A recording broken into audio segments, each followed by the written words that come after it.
Book का नाम है कर्मातीत अवस्था। जो अव्यक्त महावाक्यों में कर्मातीत अवस्था के बारे में बाबा ने सुनाया है, उसकी यह किताब है जो लिटरेचर डिपार्टमेंट में मिलती है। तो आप कहीं पे भी यह किताब प्राप्त कर सकते हैं। इसको हम पहले से पढ़ेंगे। इसमें सबसे पहले आता है, यहाँ पर जगदीश भाई का एक क्लास है जो कर्मातीत अवस्था के ऊपर है, और उसके बाद अव्यक्त बाबा के महावाक्य शुरू होते हैं। तो पहले हम जगदीश भाई का क्लास सुनेंगे, उसके बाद नेक्स्ट पार्ट में अव्यक्त बाबा के महावाक्य सुनना शुरू करेंगे।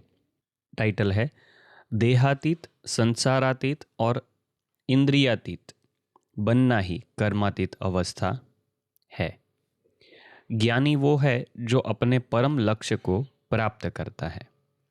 ब्राह्मण जीवन का परम लक्ष्य है कर्मातीत अवस्था को प्राप्त करना। कर्मातीत अपने एक एक अंग प्रत्यंग भगवान को समर्पित किया रहता है। कर्मातीत इंद्रियाजीत और इंद्रियातीत होता है, इसलिए उसको इंद्र भी कहते हैं। इंद्र शब्द की संस्कृत व्याख्या है, जो इंद्रिय जीत है वह इंद्र है। शास्त्रों में ब्रह्मा जी का एक नाम इंद्र है, क्योंकि ब्रह्मा जी इंद्रिय जीत भी थे और उन्होंने अपनी सर्व इंद्रियों को भगवान को दे दिया था। इसलिए कर्मातीत बनने के लिए सबसे पहले अपनी सर्व कर्मेंद्रियों को भगवान को समर्पण करना पड़ेगा। इतना समर्पण कि प्रभु जैसे चाहे वैसे उनको कार्य में लगावे। तो यहाँ पर एक जो मुख्य भाग है कर्मातीत अवस्था का, वह यहाँ पर पहले पैराग्राफ में आया। अगर आप कर्मातीत बनना चाहते हैं, अपने जीवन का यह लक्ष्य निर्धारित किया है, तो पहले आपको योगी बनना पड़ेगा। चलते फिरते उठते बैठते आप सोचे मैं आत्मा हूँ, मैं आत्मा हूँ, मैं ज्योति स्वरूप हूँ, मैं लाइट हूँ, मैं माइट हूँ, मैं परम धाम से आया हूँ, मैं अशरीरी हूँ, मैं शिव बाबा का बच्चा हूँ। यह संकल्प आप चलाते रहें, तब योग लगना संभव है। नहीं तो आप ट्रैफिक कंट्रोल के गीत बजाते रहिए, रेड लाइट करते रहिए, पालकी मार के बैठे रहिए, आँख खुली रखिए, बेशक सामने भ्रुकुटी में देखिए या नेत्रों में देखिए, लेकिन यह अनुभूति नहीं हो सकती। लेकिन आपका योग जितना भी लगे, आप लक्ष्य हमेशा ऊंचा रखिए कि मुझे कर्मातीत स्टेज को प्राप्त करना है। तो यहाँ पर बात आई संकल्प। यह सब संकल्प आपको हमेशा याद रहने चाहिए और अपना आत्मिक स्वरूप हमेशा याद रखना है। यह जो कर्मातीत स्टेज अवस्था है, उसको अनुभव में हमें यहाँ ही करना है, क्योंकि अगर परम धाम चले जाएंगे तो वहाँ अनुभव की बात नहीं है, हम देह में होंगे ही नहीं।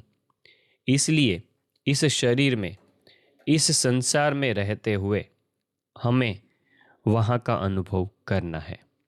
उस जैसा कोई और अनुभव ही नहीं है, कोई प्राप्ति, कोई उपलब्धि ही नहीं है।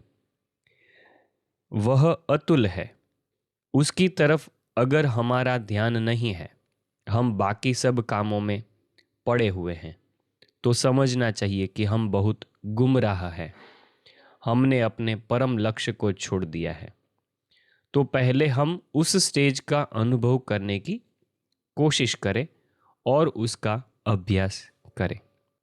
कर्मातीत स्टेज के 3 पहलू हैं, देहातीत, संसारातीत और इंद्रियातीत। अभी यहाँ पर तीनों चीज आएगी, यहाँ पर एक एक पॉइंट। पहला है देहातीत। उसके लिए हम बिल्कुल ही देहातीत स्टेज में रहें।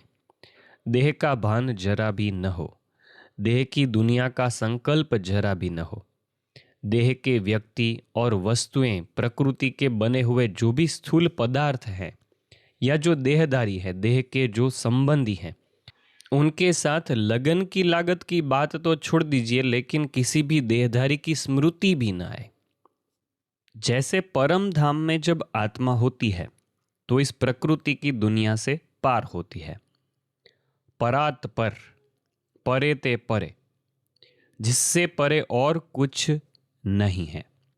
तो वह जो निराकारी दुनिया है, उस गोल्डन रेड लाइट, सुनहरे लाल प्रकाश में एक मैं और एक शिव बाबा, तीसरा कोई नहीं, देहधारी कोई नहीं, देह के प्रकृति के पदार्थ कोई नहीं है।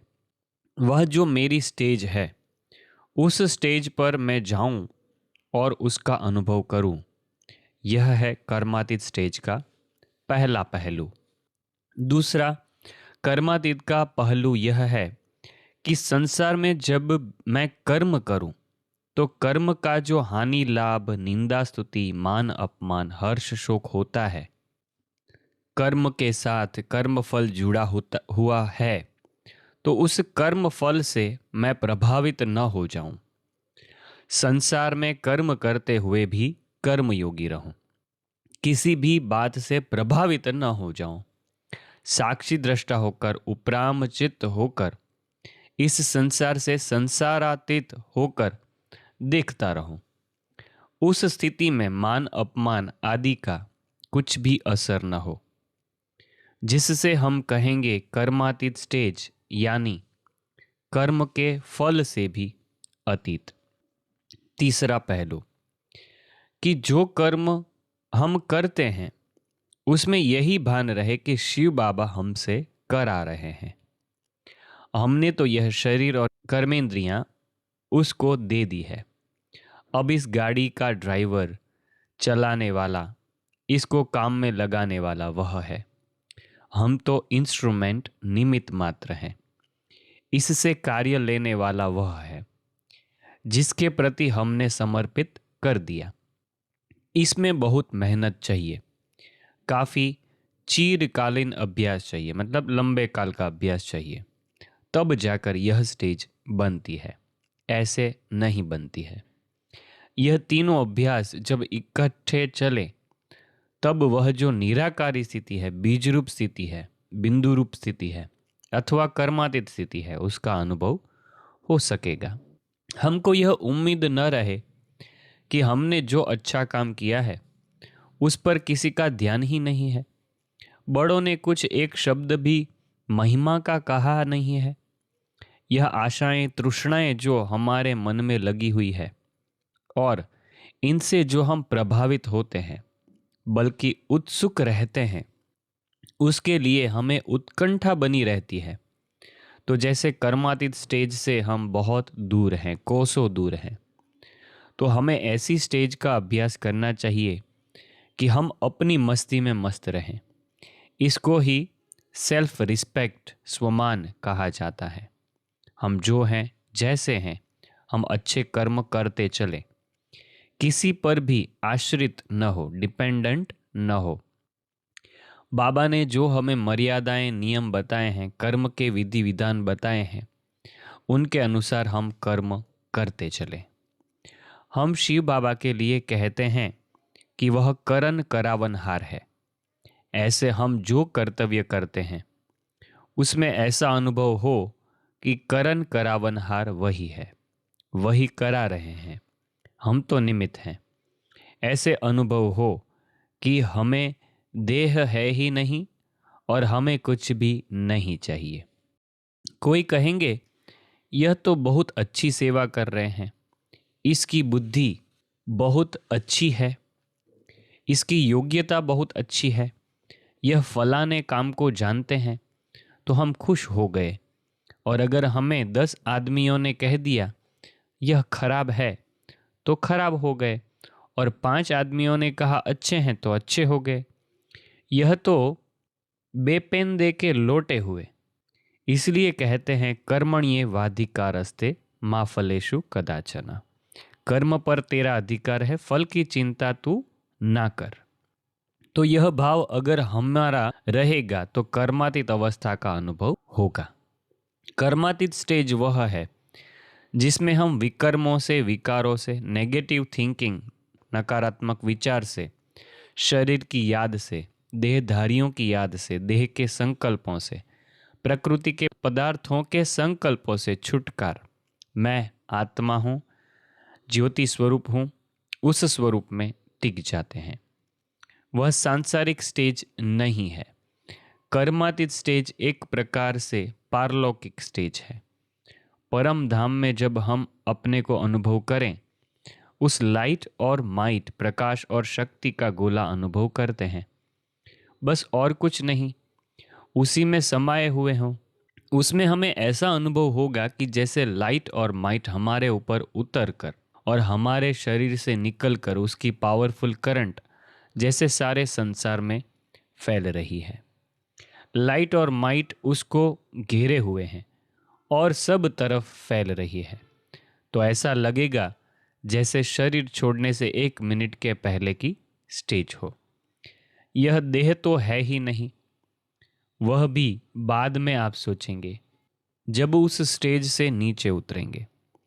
और कुछ समय के बाद जब आपका बोलना शुरू होगा या किसी से वर्णन करेंगे, तो पहले पहले एकदम डीप साइलेंस, गहरी शांति में होंगे। एकदम बोला भी नहीं जाएगा और एकदम लगेगा कि जीवन है तो यही है, अनुभव है तो यही है। इस स्थिति को हम छोड़ के क्यों इस चक्कर में आते हैं? उस समय ऐसा अनुभव होगा। उसमें लाइट माइट की, आनंद की, शांति की सर्व अनुभूतियां समाई हुई होती है। वह बहुत शक्तिशाली अवस्था होती है। उसमें हमारे विकर्म दग्ध होते हैं, संस्कारों का परिवर्तन होता है। जो हमारे संस्कार मोल्ड हो मतलब चेंज हो, परिवर्तन हो, हम सच्चा सोना बने, वह उसी स्टेज से बन सकते हैं।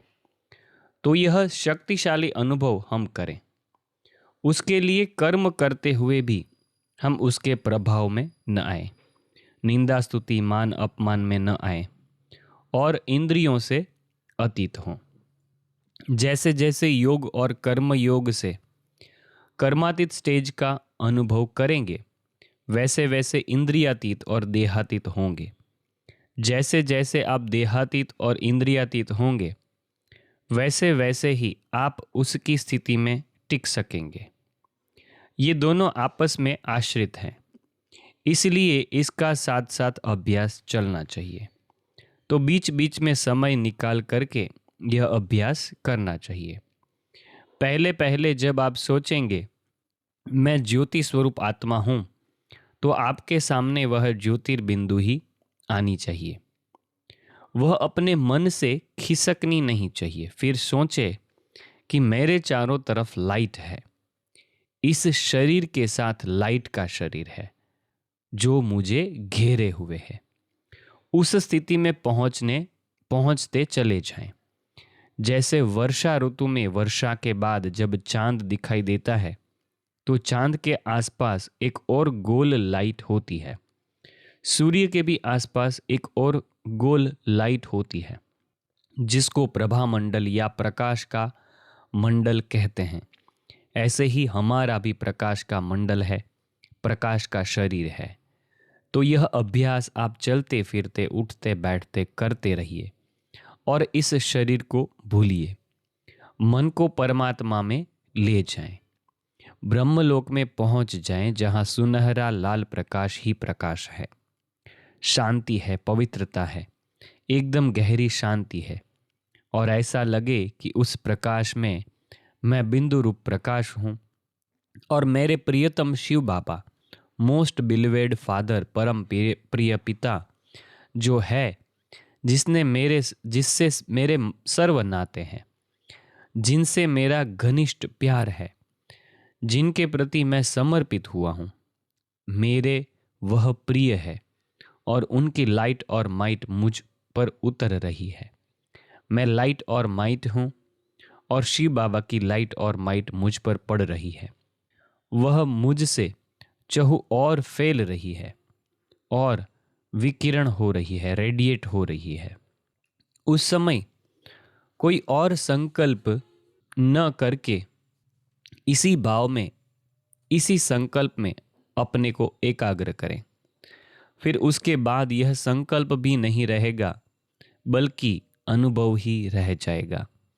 आप उस अनुभव में लवलीन हो जाएंगे। इसका अभ्यास आप बार बार करते रहिए।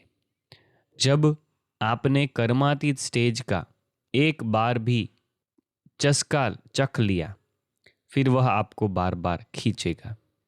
आप उसको हटाना चाहेंगे तो मुश्किल हो जाएगा। उसमें ज़्यादा कोई मेहनत करने की ज़रूरत नहीं है। इसके लिए अभ्यास की ज़रूरत है और वैराग्य वृत्ति की ज़रूरत है। ब्रह्मा कुमार जगदीश जी, और यह जो है उनकी एक क्लास है, शायद यूट्यूब पे भी होगी, कर्मातीत कैसे बने जगदीश भाई ऐसे करके, जगदीश भाई क्लास ऐसे करके आप अगर शायद यूट्यूब में डालेंगे तो आपको मिल भी सकेगी शायद। मैंने चेक नहीं किया है, मगर वह ऑडियो की जो फाइल है उसमें से यह क्लास बनाई हुई है, यहाँ पर जो हमने अभी पढ़ी। अभी आगे का जो पार्ट है वह यहाँ पर शिव बाबा के महावाक्य शुरू होते हैं, तो हम आगे के क्लास में यहाँ पर सुनेंगे और पढ़ेंगे। यह बुक का नाम है कर्मातीत अवस्था। बहुत ही अच्छी किताब बनाई है, छोटी सी है, इतनी ही किताब है। यहाँ पर आप देख सकते हैं इसका कितना 76 पेज है। ठीक है, इसमें बहुत सारे पार्ट है। इसका इंडेक्स देख लेते हैं हम, क्या क्या है इसमें।